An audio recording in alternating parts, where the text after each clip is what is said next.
Plastic ব্যৱহাৰকাৰী বিৰুদ্ধে সষ্টম প্ৰদূষণ নিয়ন্ত্ৰণ বোৰ্ড আৰু সৰুপথাৰ পৌৰসভা।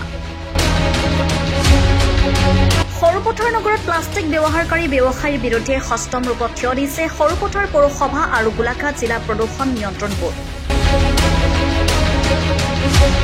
সৰুপথাৰ পৌৰসভাই জিলা প্ৰদূষণ নিয়ন্ত্ৰণ বোৰ্ড আৰু স্থানীয় আৰক্ষীৰ সহযোগত সৰুপথাৰ নগৰৰ ব্যৱসায়ী প্ৰতিষ্ঠানসমূহত প্লাষ্টিক ব্যৱহাৰকাৰী ব্যৱসায়ীৰ বিৰুদ্ধে এক কঠোৰ অভিযান চলায় আৰু উক্ত অভিযানত 50 কেজিতকৈও অধিক প্লাষ্টিক জব্দ কৰিবলৈ সক্ষম হয়।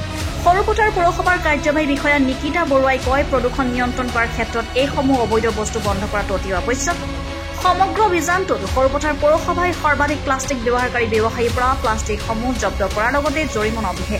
ভৱিষ্যতে কোনো ব্যৱসায়ীয়ে যাতে প্লাষ্টিক ব্যৱহাৰ নকৰে তাৰ বাবে বিষয়াগৰাকীয়ে সকলো ব্যৱসায়ীক আহ্বান জনায়। সৰুপথাৰ পৌৰসভাৰ পৰা ড্ৰাইভ এটা চলাইছোঁ আমাৰ ইয়াত। ছিংগল ইউজ প্লাষ্টিকটো বেন হয়, যিহেতু চবে জানেই, আমি আগতেও ড্ৰাইভ লৈ অৱগত কৰিছোঁ মানুহসকলক।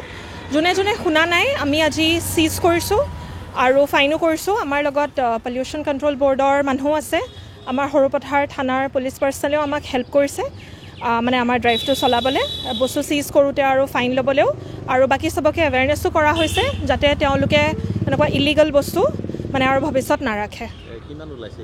এতিয়ালৈকে আমি কৰা 50 কেজি ওপৰ পাইছোঁৱেই, যিমান দোকান আমি এতিয়ালৈকে ঘূৰিলোঁ আৰু আমি চাই আছোঁ। হয়তো আৰু বহুত থাকে, মানুহসকলে আমি যোৱালৈকে মানে ভৰাই দিয়ে ভিতৰত বস্তুবোৰ, তেনেকৈ দিগদাৰ হয়। কিন্তু কথাটো হৈছে কি, আমাৰ কাৰণে আমি তেওঁলোকক ইউজ কৰিবলৈ কোৱা নাই, এইটো পলিউশ্যনটো ষ্টপ কৰিবই লাগিব। এতিয়া যেনেকৈ কিমান গৰম কিমান ঠাণ্ডা ক্লাইমেট চেঞ্জ দেখাই হৈছে, মানুহবিলাকে নিজে আগবাঢ়ি হেল্প কৰিলে ভাল হয়। বহুতে শুনে, কিন্তু দুই এজন যোন নুশুনা থাকে তেওঁলোকৰ ওপৰত আমি অকণমান মানে ষ্ট্ৰংলি বস্তুখিনি এনফ'ৰ্চ কৰিবলগীয়া হয়। আৰু ফাইন কটা হৈছে, যোনবিলাক ধৰক বহুত বেছিকৈ আহিছে, আমাৰ গাইডলাইনছো আছে, তেনেকৈ আমি কাটিছোঁ। কিন্তু ফাইন কৰাতকৈ বেছি আমি এৱেৰনেছটোহে কৰিব খুজিছোঁ, যাতে মানুহবিলাকে নিজে বস্তুটো নাৰাখে। যিটো এলাউড হয় সেইটো ৰাখিলে হ'ল, সেইটো কোনো মানা কৰা নাই, যোনটো নহয় সেইটো নাৰাখিলে হ'ল।